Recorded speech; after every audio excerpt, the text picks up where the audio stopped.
Of course, working as a librettist, I'm really into the dramaturgy of the text, and this can be tricky sometimes because when you notice that something could be solved in a better way, you feel like it's a sort of missing.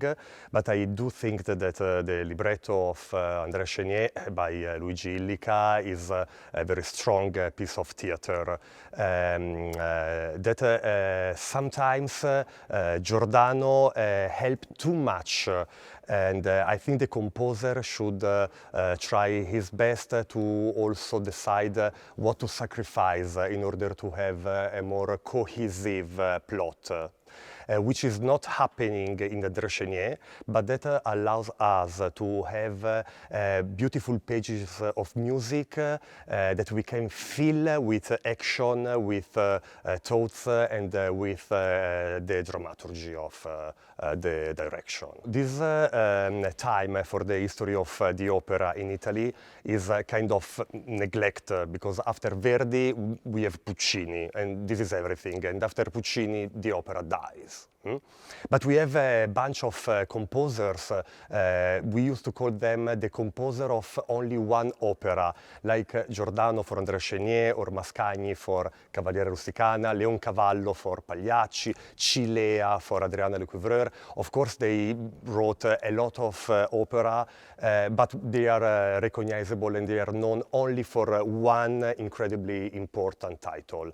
This is the case of Giordano with Andrea Chenier, which is, part of our DNA. So you cannot ask me if I love my grandfather, because of course the answer is yes. When you use a different kind of approach, you really do understand that all of these opera, which are based on naturalism and realism, has more of symbolism that we are used to think.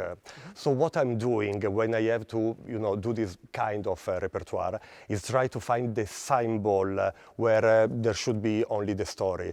Try to find the abstract when you should only have the realism. I tried to do it also with Ballo in Maschera, but in this Andrea Chenier, I think the, dramaturgical side of my interpretation is way more important than the realistic organization of the space. My inspiration, being an Italian, is Federico Fellini. And Federico Fellini is telling you a story, and then suddenly there is something which is out of this world, out of reality. You live in a dream, no? I don't know, and suddenly snowing, or you see pink flamingos walking in the street, and I think that sometimes the music take us